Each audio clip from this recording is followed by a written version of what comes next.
Olá, samurais e geishas do meu canal do YouTube, beleza? Como é que vocês estão? Vocês estão de boas? Vocês estão tranquilos? Então tá tudo bem. Primeiramente, recado rápido, recado básico. Segue lá no Insta, eu faço votação ou eu aviso qual vai ser o próximo vídeo. Segundo recado, curte a página do canal no Face, eu faço postagens diárias, curiosidades rápidas, coisas que não dá pra ficar postando aqui no YouTube toda hora. E por último, mas não menos importante, eu vou deixar tanto no card quanto na descrição as últimas 5 teorias, beleza? E a teoria de hoje é: e se o Mohammed Shah e o Ayatollah tivessem feito um acordo de paz? E essa teoria é uma teoria minha com ajuda de um inscrito. E para quem não conhece o quadro de teorias, eu pego fatos que poderiam ter dado certo, aí eu moldo de uma maneira plausível para que nossa teoria aconteça. Nada é assim, aconteceu porque eu quis, entende? Eu também sempre pego os 3 fatos mais importantes mundialmente falando: Primeira Guerra Mundial, Segunda Guerra Mundial, Guerra Fria e por último as conclusões, beleza? Mas enfim, sem enrolação que eu já enrolei demais, vamos direto ao vídeo. E bem, para quem não conhece, né, o que aconteceu durante a Revolução Islâmica em 1979, o Mohammed Shah foi deposto pelo Ayatollah Khomeini. E depois disso, bem, conhecemos o Irã que existe hoje. Depois o Saddam Hussein invadiu, problemas com os Estados Unidos, problema com o Afeganistão, enfim. Mas como é que seria se o Mohammed Shah e o Ayatollah tivessem feito um acordo de paz? E é isso que nós vamos ver agora. Então já vamos adiantar para 1979, ou para final de 1978, com um prelúdio aí da Revolução Islâmica, né, e com as pancadarias já acontecendo.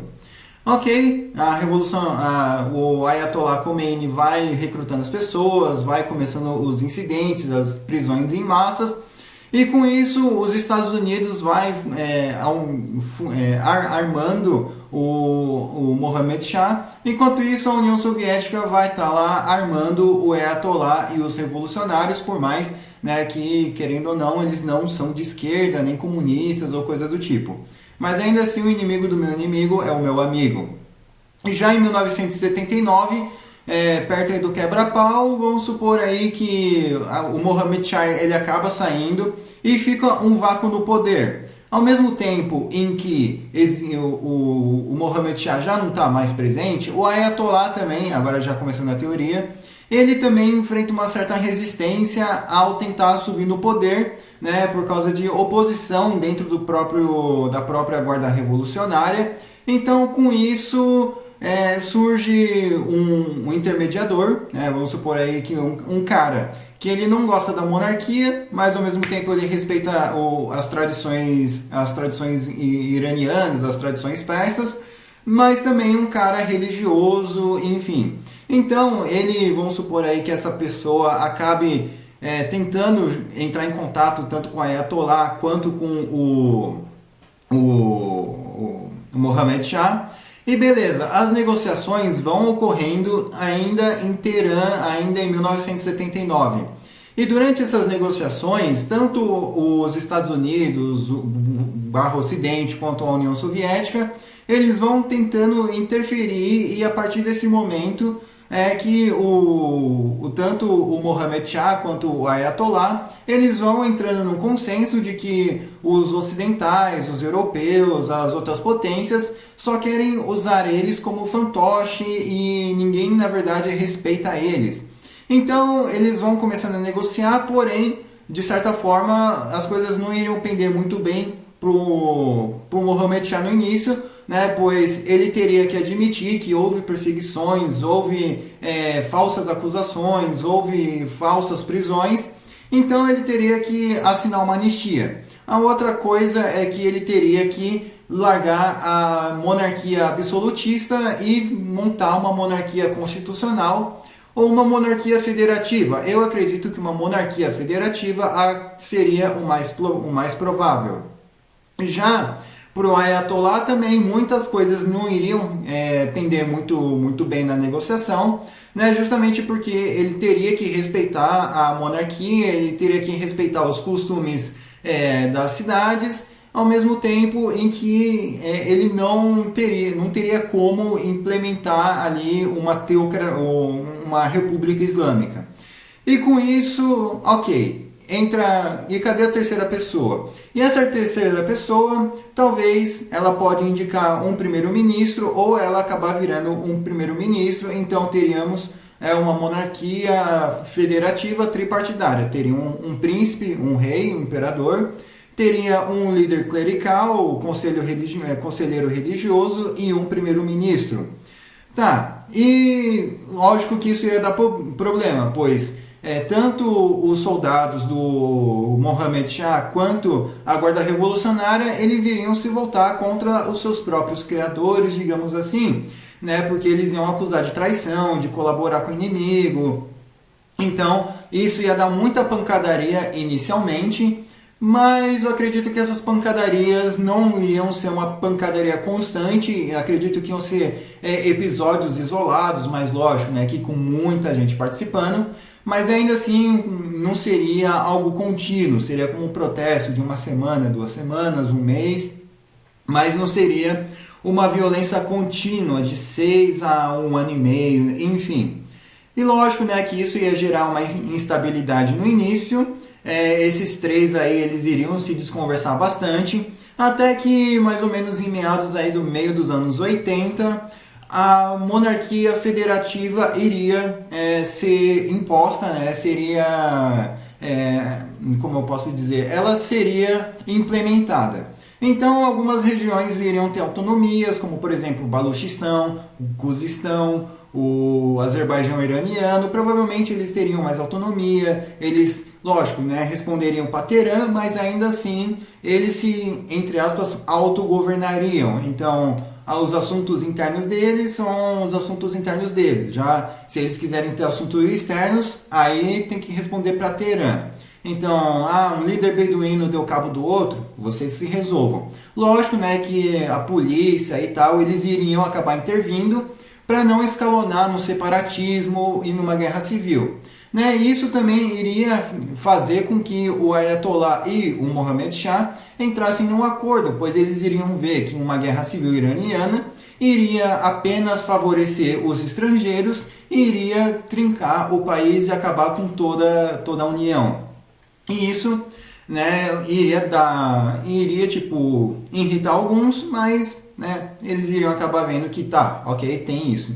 Mas e como é que ficaria o exército imperial e a guarda revolucionária? Pois isso não iria dar certo. Então, o exército imperial e a guarda revolucionária teriam que ser dissolvidos, teriam que acabar, e teria que ser criado um novo exército com soldados antigos e integrando aí alguns membros aí da guarda revolucionária. E o nome do exército não seria mais exército imperial, seria Exército Nacional do Irã, pronto, onde engloba todo mundo e também iria ter gentes do Khuzistão, do Baluchistão, do Azerbaijão iraniano, enfim. Isso seria uma mil maravilhas? Não, pois o Saddam Hussein iria se aproveitar dessa brecha justamente para poder atacar o Irã. Mas o Irã, já com o exército unificado, sem muitos problemas como ele tinha, eles conseguiriam terminar a guerra em 4 anos com uma vitória tanto militar e política a favor do Irã. Os Estados Unidos e a União Soviética iriam começar a ver o Irã com uma certa desconfiança, afinal o Irã poderia aderir aí o bloco dos não alinhados, uma vez que os Estados Unidos iam achar que eles estão contribuindo com os soviéticos iam achar que eles estão contribuindo com os Estados Unidos, mas o Irã, eu acredito que não iria negociar com todos, ao mesmo tempo que iria adotar uma postura meio isolacionista, no sentido de não ter uma aliança formal com ninguém. E isso, né, ainda iria decorrer alguns problemas internos, como por exemplo, algumas questões aí das mulheres sobre o uso de véu obrigatório ou não. Aí eles poderiam entrar num acordo, não estou falando que seria tudo perfeito, mas isso poderia irritar alguns clérigos extremamente conservadores, dizendo que o país todo tinha que obrigar as mulheres a usar véu. E já a outra parte vão falar, olha, tudo bem, tem algumas zonas que elas vão ser obrigadas a usar véu, mas outros lugares, como as grandes capitais e coisas do gênero, elas podem escolher se vão usar ou não. É algo delas e não do Estado. Lógico, isso iria gerar uma outra pancadaria, algumas milícias mais conservadoras, mais radicais iriam partir para cima e isso iria acabar meio que tentando aí desestabilizar o Irã aí por um tempo. Até que nos anos 90, né, depois dessas pancadarias e nessa calmaria aí, eu acredito que as coisas começariam a ficar mais estáveis economicamente falando. Então o Irã poderia começar a ter um pouquinho mais de grana, poderia ter mais investimento estrangeiro, não no sentido de armas e coisas do gênero, até porque eles iriam fabricar suas próprias armas. Já as relações com Israel, né, seriam amenas, tipo, você não é nosso aliado, mas você também não é nosso inimigo. A gente pode negociar com você, mas contanto que os outros não saibam. Então poderiam sim acontecer negociações secretas aí com Israel. E uma outra coisa também que eu acho que seria interessante é que os anos de 2000 a 2010 ou 2015 no Irã seria, acho que o polo econômico, seria, acho que o ponto mais forte, com turismo, com pessoas mais livres, com indústrias cinematográficas, musicais, sem tanta censura, sem tanta perseguição de ambos os lados. Então poderiam sim ter bastante bandas de rock, grupos de rap, filmes de guerra. Lógico, aí também ia ser um pouco mais sensível, mas ainda assim eu acredito que poderiam ter bastante, e sem contar que poderiam ter muitos investimentos estrangeiros, também algo um pouco mais limitado nas áreas mais urbanas, como nas grandes capitais. Já os interiores, eu acho que eles iriam preferir manter algo mais tradicional, algo mais conservador, para não desagradar também as outras pessoas. Já de 2016 atualmente, eu não acredito que mudaria muita coisa, a economia daria uma estabilizada, não acho que seria um país tão pobre. E já retornando também, durante a Guerra Fria, durante a Guerra Soviética Afegã, eu não acho que o Irã iria contribuir muito com a guerra, mas eu acho que sim, eles poderiam até meio que dar uma certa, entre aspas, ajuda, tanto direta quanto indireta, para os Mujahideen, justamente para não ter soldado soviético dentro do país, ou então não ter soldado afegão ou Mujahideen correndo aí para dentro das fronteiras. E isso poderia até, de um lado a China arma o Afeganistão e através do Irã os Estados Unidos arma também a outra parcela aí do Afeganistão, equilibrando a guerra, equilibrando aí o armamento e fazendo com que os soviéticos talvez saiam até mais rápido aí do Afeganistão. Agora sim, já retornando para os tempos atuais, eu acredito que eles iriam investir bastante nas questões militares, questões de drones. Não acho que eles deixariam ter base americana, ter base russa por lá, mas eu acredito que já comercialmente falando, eles poderiam vender armamento para quem eles bem entendessem. Então, por exemplo, na guerra da Ucrânia, eles poderiam acabar vendendo armamento para a Rússia, afinal dinheiro é dinheiro.